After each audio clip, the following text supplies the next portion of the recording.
Bismillahirrahmanirrahim. Assalamualaikum warahmatullahi wabarakatuh.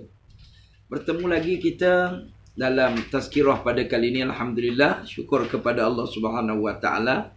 Dan pada tazkirah kali ini yang insya-Allah akan disiarkan oleh pihak Masjid Sarjana Utama, ya, Masjid Sarjana Utama, insya-Allah saya akan menyampaikan satu pengisian daripada suhuf, tazkirah daripada suhuf. Ini kita namakan tajuk kita.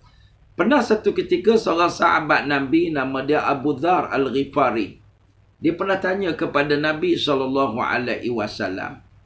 Ya, dalam Quran Allah sebut suhufu Ibrahim wa Musa, suhuf Ibrahim dan suhuf Nabi Musa.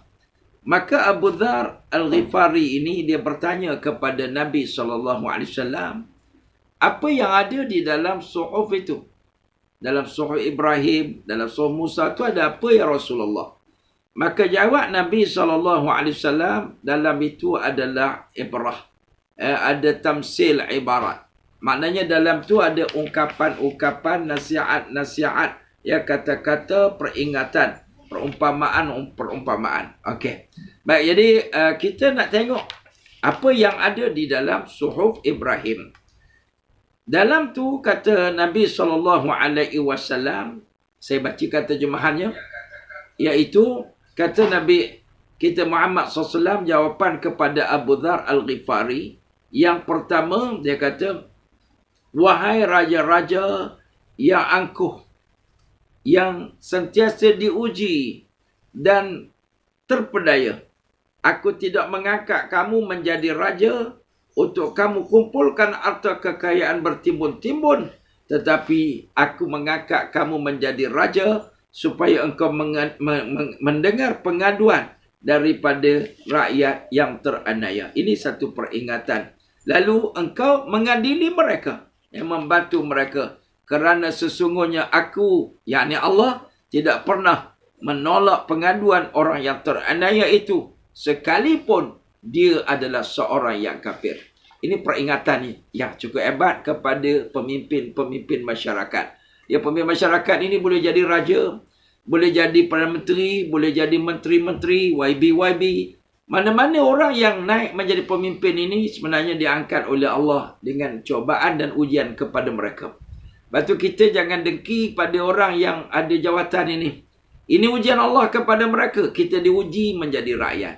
Tapi mereka ada ujian dia dan ada hisabnya di hadapan Allah Subhanahu wa taala. Ya, peringatan dalam suhuf Ibrahim ini, wahai orang-orang yang terpedaya dengan jawatan mereka. Ya, ramai orang jadi raja sombong.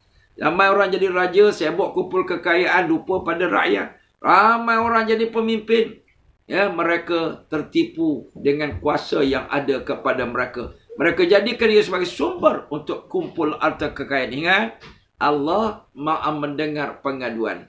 Sebab itu, bantulah rakyatmu. Ya, sebab itu, kita nak kepada semua pemimpin di segenap peringkat menjadi raja yang adil, raja yang saksama, raja yang prihatin, Perdana Menteri yang prihatin, menteri-menteri yang prihatin, YB yang prihatin, supaya mereka akan mendapat rahmat. Dan kita sebagai rakyat juga mendapat rahmat dan nikmat di bawah pemerintahan mereka, insya-Allah. Tapi ingat, andai kata mereka tewas dengan tipu daya kekuasaan dan harta ini, ingat, Allah amat mendengar, Allah amat mengetahui, Allah akan menghisap semua golongan ini di hari akhirat. Allahu Akbar, ya. Antara orang yang paling berat siksaan di padang mahsyar, orang yang menipu rakyatnya semasa mereka mentadbir dan memerintah. Allahu Akbar. Ini peringatan yang pertama.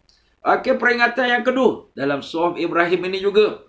Kata Nabi SAW, disebut dalam tu, wahai orang-orang yang waras pikirannya, yang ni tidak gila. Ya, Allahu Akbar, ya. Kalau tempat kita ni orang Jawa selalu kata waras ni sihat. Wahai orang yang waras, orang yang akalnya bersih, akalnya tidak dipengaruhi oleh sentimen, tidak ego, tidak jadi gila, tidak sewel, maka haruslah orang ini membahagikan masa hidupnya kepada beberapa bahasa. Ni orang cerdik, orang bijak. Dalam hidup dia, dia pandai membahagikan masa. Mari tuan-tuan kita tengok. Peringatan ini suruh kita bahagi masa untuk apa? Yang pertama, bahagikan masa untuk munajat kepada Tuhan. Ya, mesti ada masa untuk solat. Mesti ada masa untuk ngaji. Mesti ada masa untuk zikir. Mesti ada masa untuk agama.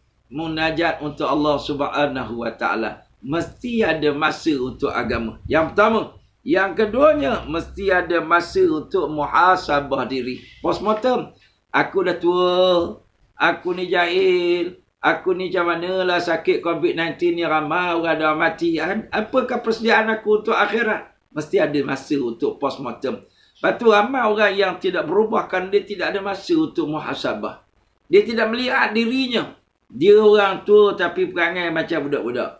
Dia orang jahil tapi dia perasan dia alim. Dia tak muhasabah. Sebab itu mari kita postmortem diri kita. Ambil masa. Duduk diam-diam, senyap-senyap, kita tengok apa amal aku. Apakah ilmu aku. Apakah perangai aku. Aku ni patut ke aku buat macam tu. Aku buat macam muhasabah. InsyaAllah jadi baik.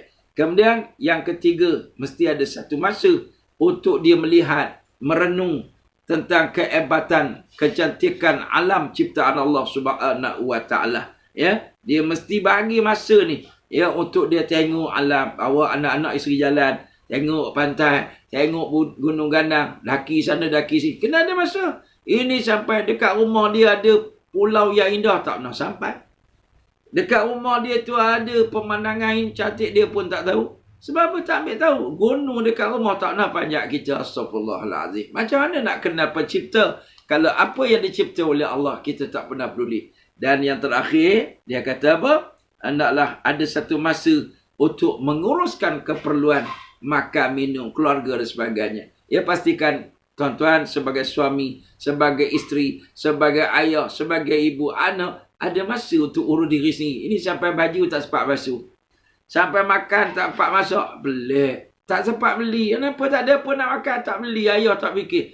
Uruskan masa. InsyaAllah ini pesanan yang disebut di dalam Suhuf Ibrahim. InsyaAllah kita akan sambung cerita ini dalam tazkirah yang akan datang. Sekian. Aqulu qali hadha. Wastaghfirullah li wa lakum. Wassalamualaikum warahmatullahi wabarakatuh.